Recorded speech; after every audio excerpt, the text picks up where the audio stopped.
Assalamualaikum everyone. Welcome to Chem Expression Academy. In this channel, you will learn chemistry concept in simple and clear way, especially for FSC and metric student.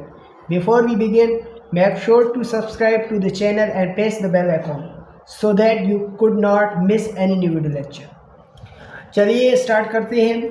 आज का topic class 9th है, unit number 1 और हमारा lecture number 1 है introduction of chemistry.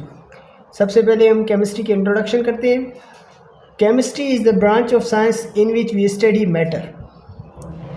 Matter chemistry में हम क्या करते हैं कि ये एक साइंस की ब्रांच है, इसमें हम मैटर को पढ़ते हैं। सबसे पहले मैं आप लोगों को मैटर की डेफिनेशन पढ़ाता हूँ। Any thing that has mass volume, कोई भी चीज़ जिसका मास हो वॉल्यूम हो हम उसे मैटर कहते हैं। अगर आप अपने गिर्द गिर्द कोई भी चीज़ देखें, सॉलिड, लिक्विड, गैस, वो सारे चीज़ क्या करते हैं, मास भी रखते हैं और वॉल्यूम भी रखते हैं।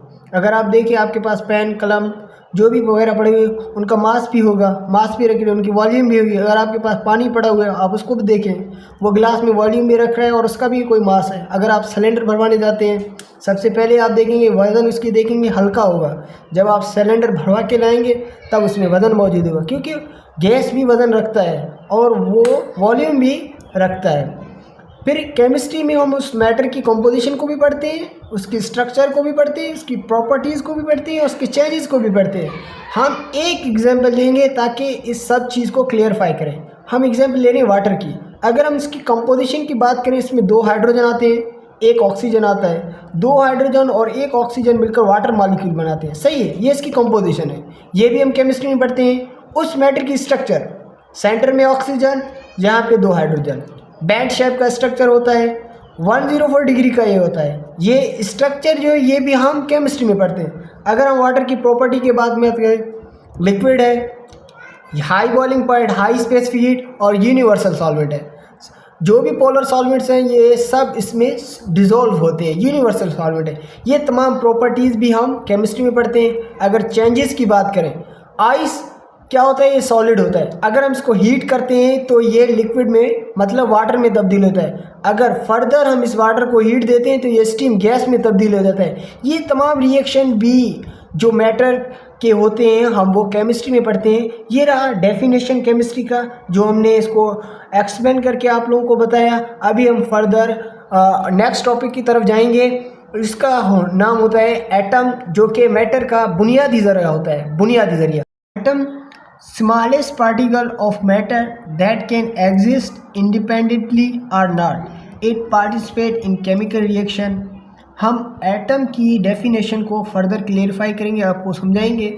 एटम जो है मैटर का सबसे छोटा ज़रा है, छोटा ज़रा है, और ये इंडिपेंडेंटली भी रह सकता है और ये आज़ादाना मतलब नॉट इंडिपेंडेंटली नहीं भी रह सकता है, और ये केमिकल रिएक्शन में पार्टिसिपेट भी कर सकता है। किस तरीके से इंडिपेंडेंटली रह सकता है? अगर आप नोबल गैसेस को देखें, अगर आप पीरियडिक टेबल में देखेंगे नोबल गैस जैसे हीलियम, नियॉन, आर्गन, क्रिप्टॉन, ये वगैरह, ये तमाम जो है वो आज़ादाना वजूद रखते हैं। क्यों?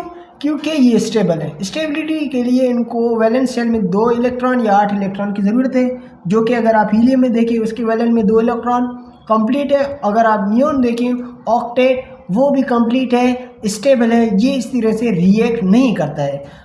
ये फर्दर हम क्लियरफाई करते हैं यूनिट नंबर 4 में। अगर हम केमिकल बॉन्ड करेंगे वहाँ पे आप लोगों को फर्दर क्लियरफाई होगा। फिलहाल आप यहाँ पे ये समझें, ये जो नोबल गैसेज हैं ये इंडिपेंडेंटली रह सकते हैं, आज़ादाना वजूद अपना बरकरार सकते हैं, आज़ादाना वजूद में रह सकते हैं। दूसरे नंबर पे अगर आप बात करें पीरियडिक टेबल में नोबल गैसेज को निकालें, बाकी जो तमाम गैसेज जो रहते हैं वो इंडिपेंडेंटली नहीं रह सकते। क्यों?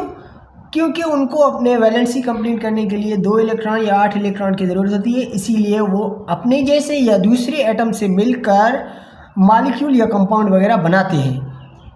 दूसरे या अपने जैसे एटम से मिलकर वो मॉलिक्यूल या कंपाउंड वगैरह बनाते हैं। इसी तरह से एटम के डेफिनेशन के बाद हम स्ट्रक्चर ऑफ एटम पढ़ेंगे। स्ट्रक्चर ऑफ एटम में आप लोगों को जो है 2 इसके मेन पार्ट है। एक इनर जिसे हम न्यूक्लियस कहते हैं, डेंस एरिया होता है, एक आउटर साइड पे शेल्स होते हैं, लेस डेंस होते हैं। न्यूक्लियस पे 2 सब एटॉमिक पार्टिकल्स होते हैं, एक प्रोटॉन और एक न्यूट्रॉन। प्रोटॉन जो है वो पॉजिटिव चार्ज रखता है, न्यूट्रॉन न्यूट्रल होता है, इस पर कोई चार्ज नहीं होता है। जो आउटर साइड पे शेल में जो होते हैं वहाँ पे इलेक्ट्रॉन्स होते हैं, नेगेटिव चार्ज, कैरी करते हैं। अगर आप देखें न्यूक्लियस पे पॉजिटिव चार्ज होता है, क्यों? क्योंकि यहाँ पे प्रोटॉन मौजूद होते हैं जिनके पास पॉजिटिव चार्ज होता है, न्यूट्रॉन जो है वो न्यूट्रल होते हैं, इसीलिए ये इफेक्ट नहीं करते हैं न्यूक्लियस के चार्ज पे। यहाँ पे सिर्फ मौजूद होता है पॉजिटिव चार्ज। अगर हम न्यूक्लियस के बाहर की तरफ देखें, वहाँ पे इलेक्ट्रॉन मौजूद होते हैं, नेगेटिव चार्ज। और यहाँ पे एक नोट करने वाली बात यह है कि प्रोटॉन का नंबर और इलेक्ट्रॉन का नंबर किसी भी एटम में बराबर होते हैं।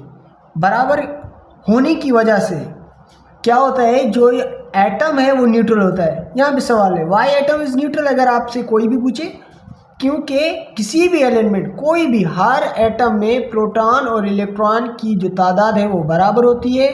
वहीं बराबर होने की वजह से एटम न्यूट्रल होता है। जो न्यूक्लियस पे पॉजिटिव चार्ज और बाहर पे जो नेगेटिव चार्ज है वो दोनों चार्ज कैंसिल आउट हो जाते हैं और जो होल एटम है वो न्यूट्रल होता है। अगर हम ये जो हमने स्ट्रक्चर ऑफ एटम पढ़ा, उसके बाद हम आते हैं एटॉमिक नंबर पर। एटॉमिक नंबर क्या है? The number of protons in a nucleus of any atom. अगर फॉर एग्जाम्पल ये कार्बन का एटम है, अगर इसमें हम इसके न्यूक्लियस में प्रोटॉन देखें, ये जो P शो कर रहा है प्रोटॉन को 6 है, तो मतलब इस कार्बन का जो एटॉमिक नंबर है वो 6 है। क्यों? क्योंकि इसमें प्रोटॉन कितने हैं? 6 हैं। जितने नंबर ऑफ प्रोटॉन उतना उसका एटम का जो होता है वो एटॉमिक नंबर होता है। मतलब कार्बन का जो एटॉमिक नंबर है वो क्या है? 6 है, क्योंकि इसमें 6 प्रोटॉन है।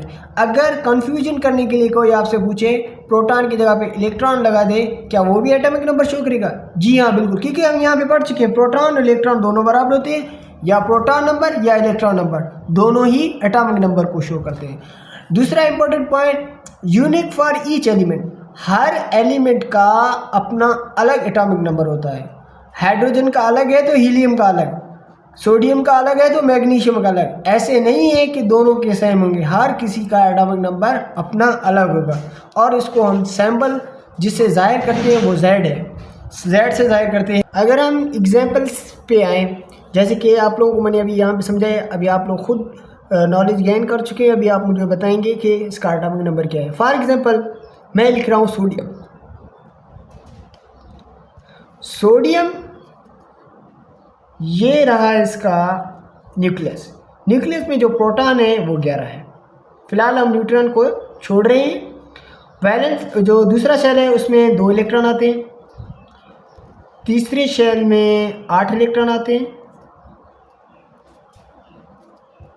और जो वैलेंस शेल है उसमें 1 इलेक्ट्रॉन आते हैं। अगर मैं आपसे पूछूं कि इसका एटॉमिक नंबर क्या है, तो आप लोग सीधा देखेंगे कि यहाँ पे प्रोटॉन नंबर 11 है, तो इसका जो Z नंबर है, एटॉमिक नंबर जैसे Z से शो करते हैं, वो कितना है? 11। ये आप लोग मैंने एक मिसाल दिया है, क्या है कि इसका जो एटॉमिक नंबर है वो क्या है? 11 है। 11 जो है इसका एटॉमिक नंबर। हमने एटॉमिक नंबर पढ़ा, अभी हम आते हैं एटॉमिक मास पे। Atomic mass, total number of particles in the nucleus.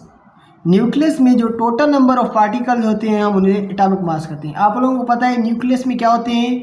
Proton और न्यूट्रॉन। P पे को शो करता है, P प्रोटॉन को शो करता है, N न्यूट्रॉन को शो करता है, क्योंकि न्यूक्लियस में यही दोनों पार्टिकल होते हैं, प्रोटॉन और न्यूट्रॉन।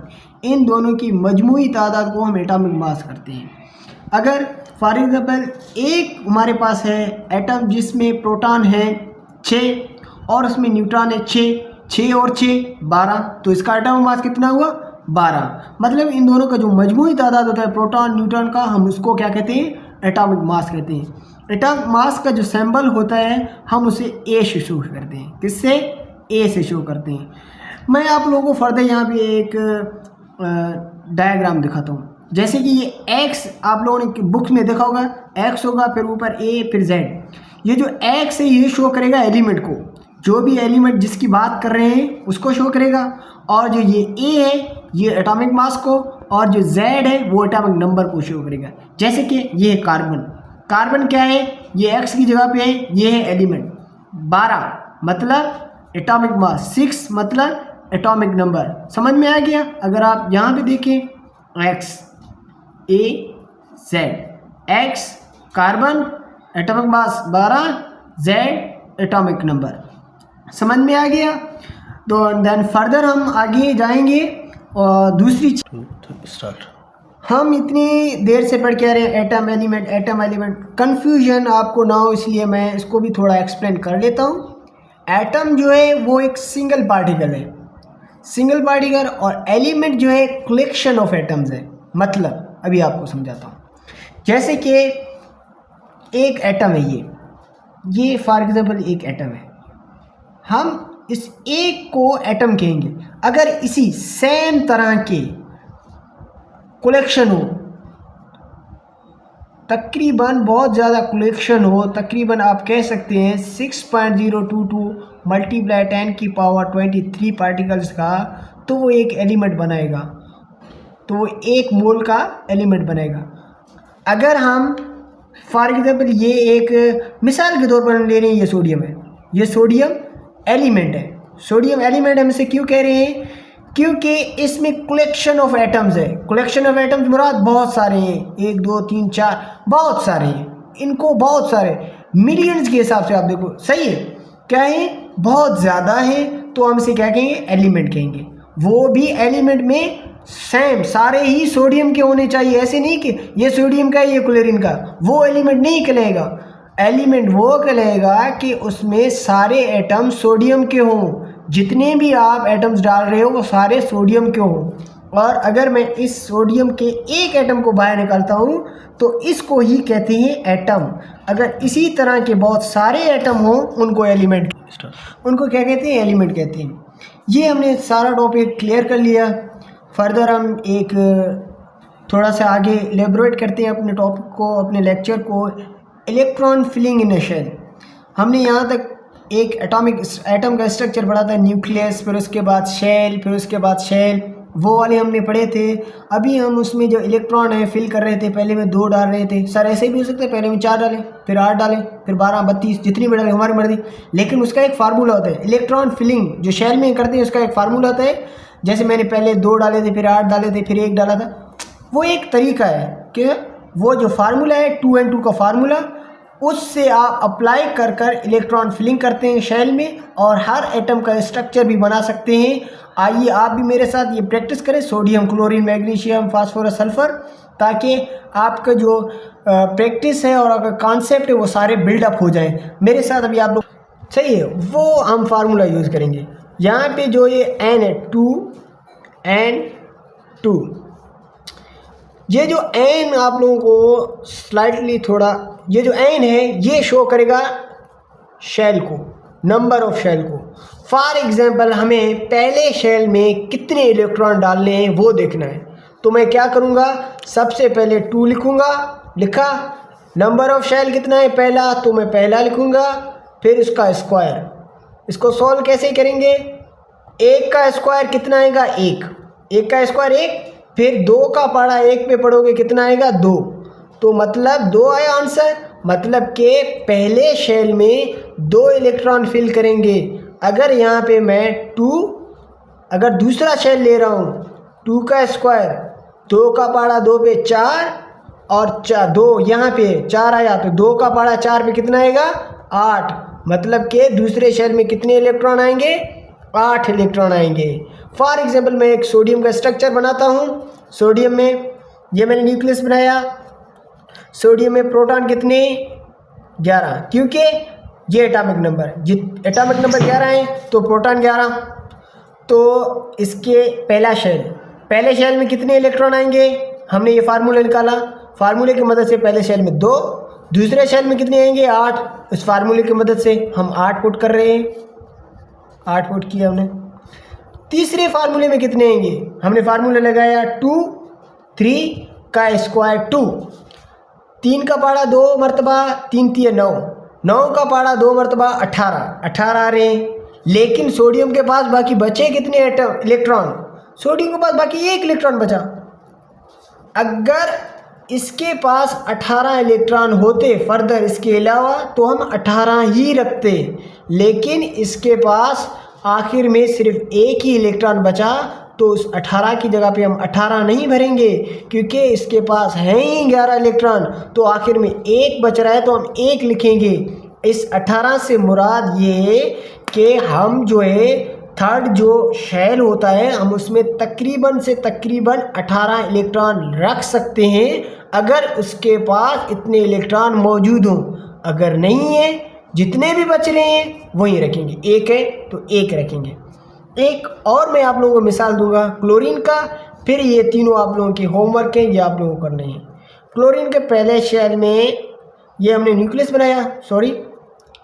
बनाया, प्रोटॉन कितनी है 17, तो जाहिर सी बात है इसमें इलेक्ट्रॉन भी 17 होंगे। पहले शेल में कितने इलेक्ट्रॉन आएंगे 2, फिलअप किए। दूसरे शेल में कितने, फार्मूला की मदद से भाई 8 हमने फिल किए। तीसरे शेल में कितने आएंगे 18, लेकिन इसके पास मौजूद कितने हैं 2 ये 8 ये 10, बाकी कितने बचे 7, तो बस 7 ही आएंगे, जितने मौजूद उतनी ही आएंगे 7, ये हमने 7 रख लिए। तो ये क्या बना, क्लोरीन का स्ट्रक्चर बन गया, ये क्लोरीन का ये सोडियम का। Thanks for watching my channel and hair